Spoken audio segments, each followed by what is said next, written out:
Përshëndetje dhe mirë se erdhët në këtë episod të ri. Unë jam Brisi që për ju që nuk më njihni. Nëse është video e parë që ju ndesheni, këto janë disa episode për shtatzanin rreth shtatzanis, rreth i rrugtimi që nga dëshira për bebushit deri tek javë pas javë deri tek lindja, derisa të shkoj unë, do mundohem që ta bëj deri në javën e 40, por që të shikojmë si do na shkojnë punët.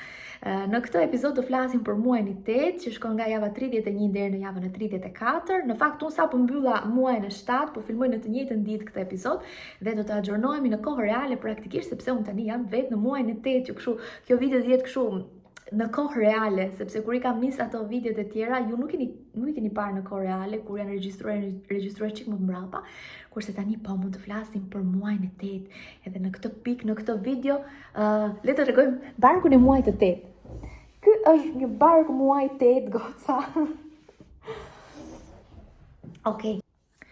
Unë për të parë formën e baby ton do përdor ditarin e shtatzanis nga Marinela Mania, e cila tregon këtu formën që ka baby në çdo javë. Tani është një pumpkin, një duka, një kungull.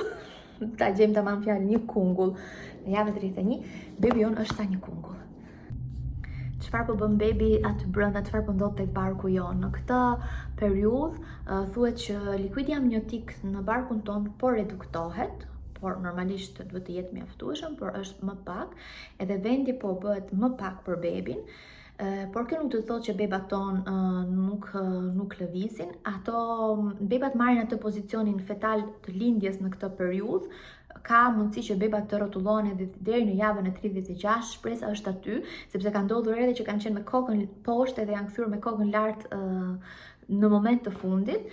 Largo Zot që ndodh, edhe aktualisht ne jemi në atë situatë, por shpresat janë gjithmonë aty, mund të ndodhi çdo gjë që kështu po. Nuk do të humbim shpresat, por që edhe nuk duhet të krijojmë shpresa të kota, sepse tani pozicioni fillon edhe zgjidhet nga bebi.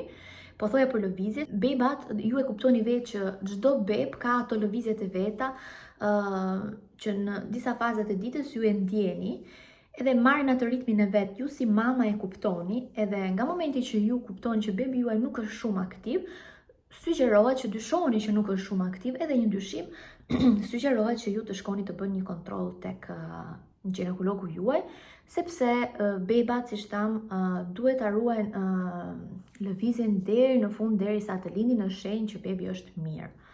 Tani bebat aty brenda kapin çfarë të gjejnë, kordoni umbilikal, pjesë nga barku i mamit, edhe ne dëgjojmë gjëra të çuditshme në bark, po që është më se normale.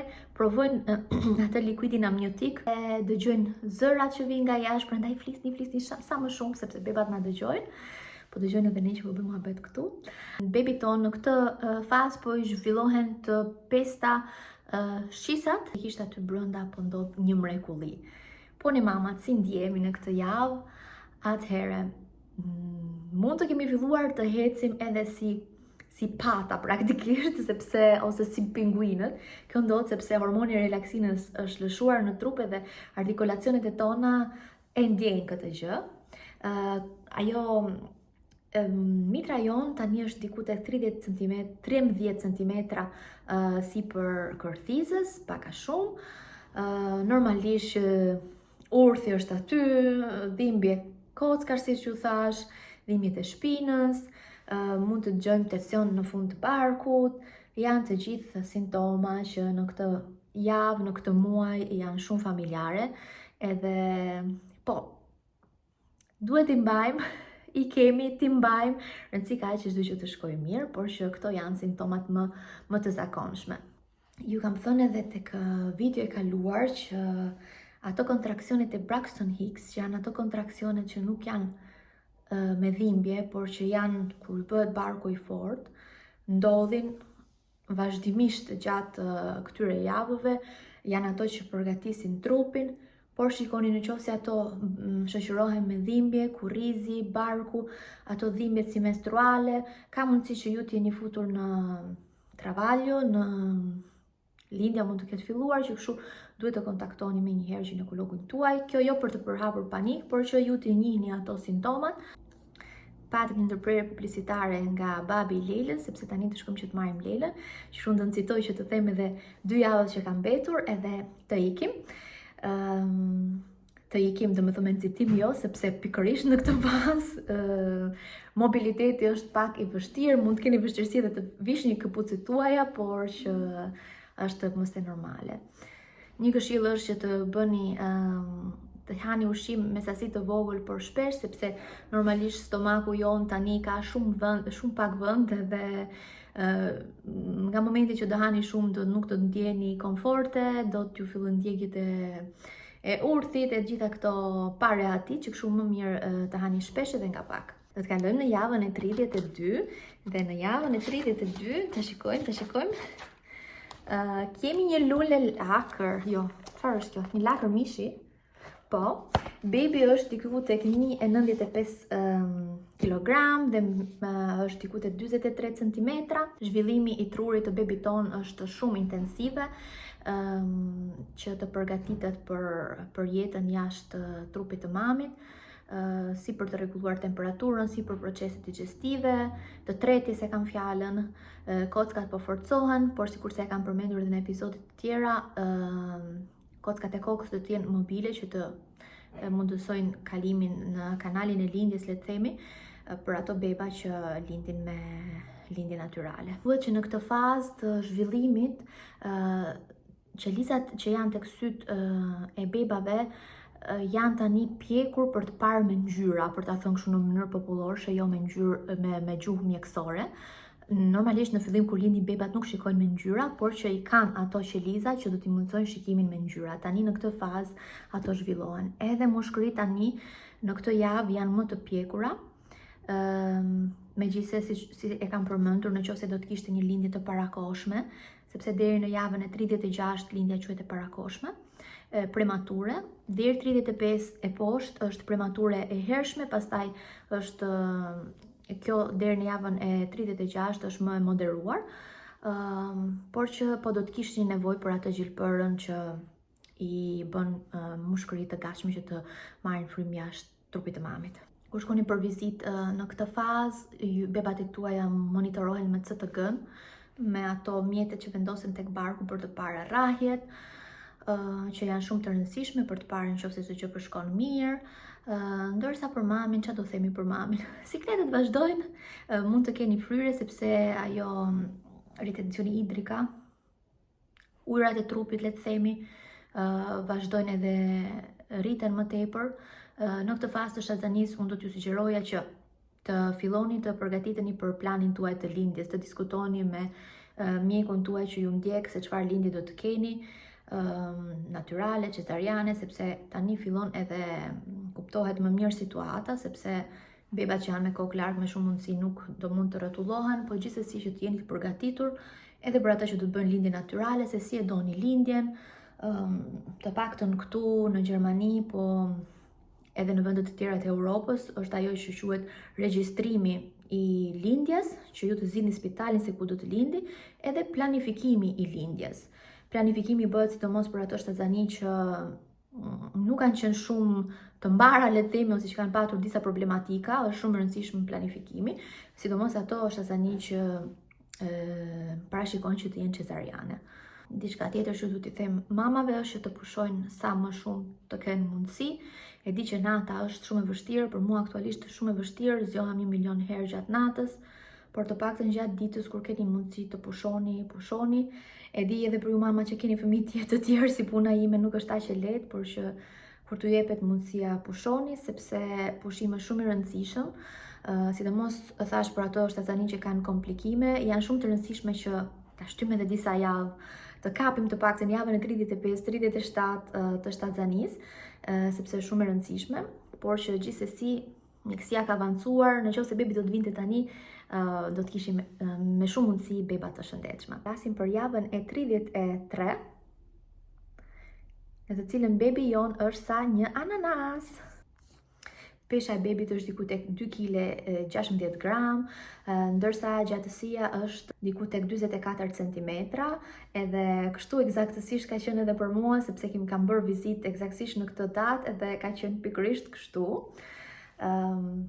tani babit I ka rënë më së shumti ajo pelurja, ajo si tip pushi që ka në trup, megjithëse ka beba që mund të lindin akoma me atë, por shumica e kësaj ka rënë. Sistemi imunitar I babit tani vazhdon edhe zhvillohet nëpërmjet antikorpave që kalojnë, antitrupave që kalojnë nga placenta. Aparati I tretës I bebave tuaj është fully autonom, plotësisht autonom, edhe është përgatitur për lindjen. Edhe diçka funny është që beba tani në këtë fazë bëjnë pipi aty brenda likuidin amniotik deri në një gjysmë litri në ditë, le të themi. Për mamat ka ardhur një pikë që ajo pesha që është marrë, edhe tani pesha akumulohet më me ngadalë. Tani janë beba që shtojnë më shumë peshë, edhe më së shumti mund të jenë ujëra ato që mbledhin, nëse ju shikoni akoma peshorën që rritet më tepër janë ujëra. Ndërsa ajo marrja e peshës tani është stabilizuar. Jeni pak kështu si të trullosura ndonjëherë kur konsumoni ndonjë vakt, kjo është siç po ju thoja normale për shkak të se si trupi I absorbon ato I përthith sheqerat, edhe është thjesht niveli I glicemisë që rregullohet. Mund të ndodhi që diçka tjetër që mund të ndodhi është që gratë mund të kenë, nënat mund të kenë një çik shikimin kështu si me tym, le të themi, të ofuskuar. Më ka ndodhur në fakt këto ditë, edhe kjo ka të bëjë me likuidet që mblidhen në sytë tonë, në pjesën e kristalinë të syrit tonë. Domethënë është, le të themi, deri diku normale. Janë edhe gjëra të tjera si aciditeti, refluksi, urthi, domethënë që nuk fle mirë gjatë natës, dhimbje të kurrizit, siç I kam unë. Por që edhe këto hynë tek pjesa e normalitetit, mundoni që të hani sa më shëndetshëm, të mos hani gjëra që ju krijojnë aciditet, nëse vuani kështu si unë nga urthi, të konsumoni vaktet jo shumë vonë para se të shtriheni, të flini në krahun e majt më së shumti, sepse kjo favorizon që mos ju ngrihet refluksi. Edhe kështu kaq mund t'ju them për këtë javë. Jemi në javën e 34. Edhe java 34 është si ky kungulli I gjatë. Bebat e tonë në këtë javë peshojnë diku 2,37 kg, 2,40 gram, le themi, 2,37 kg, ndërsa si gjatësi janë diku tek 45,2 cm, por që do të vazhdojnë të rriten derisa të jetë momenti I lindjes. Kam përmendur dhe në javët më përpara, tani bebat duhet marrin pak a shumë, për binjakët për shembull është ndryshe, vinë me më pak kilograme dhe njëri gjithmonë më I vogël sa tjetri, kjo është totalisht normale, por që në normalitet bebat marrin diku tek 250 gram për çdo javë, edhe kjo do të shkojë tek ai tessuto, tek ajo masa e lëkurës që është më brune, le të themi, sepse po, kjo është diçka interesante që unë kam mësuar së fundmi, është që masa që akumulohet, le të themi që ndahet në brune dhe në të bardhë. Ajo brune është ajo që do ta ketë bebi edhe pasi të lindi, gjithë do ta ketë pasi të lindi, por që është ajo që do ta mbrojë nga që të rregullojë temperaturën e trupit. Dhe kjo pjesë është e koncentruar më shumë tek zona e kurrizit, tek zona cervikale dhe tek shpatullat e bebit. Kjo ishte shumë interesante si e ka krijuar Zoti kaq perfekt. Do thënë ajo masë do qëndrojë për të rregulluar temperaturën e bebit, ndërsa është kjo masa e bardhë që ndoshta e humbin disa beba në ditët e para, që pastaj shtohet, që pastaj rimarrin me gjithënien, me ushqyerjen jashtë barkut. Për mamat në këtë fazë, trupi mamit është totalisht në përgatitje për lindjen. Vazhdojnë ato kontraksionet e provës, por mund të ndodhë që edhe të ketë zgjerime, sepse trupi po përgatitet, sidomos nëse bebi është I pozicionuar me kokën poshtë, të dëgjoni ato shkelmat, të ndjeni ato shkelmat e vegjël tek brinjët. Ndërkohë mama që e kanë bebi me kokën lart I dëgjojnë në të kundërt. Për ju mama që jeni në shëndet të plot, vazhdoni bëni ato ushtrimet për pavimento pelvico, për pavimento pelvico do ta shkruaj sepse nuk e di, që të përgatiteni për lindjen dhe për post partum. Mund të shikoni që ju ka ardhur kulloshtër, është totalisht okay në këtë periudhë. Nëse nuk keni bërë çantën mama, çoni dhe bëni çantat për maternitet, sepse tani është java e fundit e muajit të 8, Javën që vjen hyri në muajin e 9 dhe bebushat mund të vinë në çdo moment, edhe sepse është akoma herët, mirë është i çojmë deri në javën e 37, por gjithçka mund të ndodhi. Tani është momenti ideal që të përgatisni ato çantat, edhe sepse energjia do shkojë kështu, që kështu më mirë çovni, bëni ato punë që keni, ato rrobat e bebit i lani, i rregulloni, edhe po, unë jam eksaktësisht në këtë fazë tani, edhe ka filluar lejen e lindjes edhe po e shijoj super shumë, do Zoti që ndrojmë kështu me shëndet, edhe po, ju uroj të gjitha mamave shtatzani sa më të mbarë deri në fund, të keni një lindje ashtu siç do zemra. Ju që do lindni me lindje natyrale dhe ju që do lindni me lindje cesariane, mbani mend që lindja është magjike sido që të vi, edhe një nga mamat në komunitetin e YouTube-it, Dora, të përshëndes, më ka thënë diçka shumë të bukur. Lindje nuk të bën në mënyra se si lind, por ardha e bebit. Dhe unë do t'ju lej me këtë, do ta mbyll këtë videon këtu, sepse kjo fraza është më së vërtet, edhe ju nis shumë për shafimin e shikimit episodi radhës. Bye!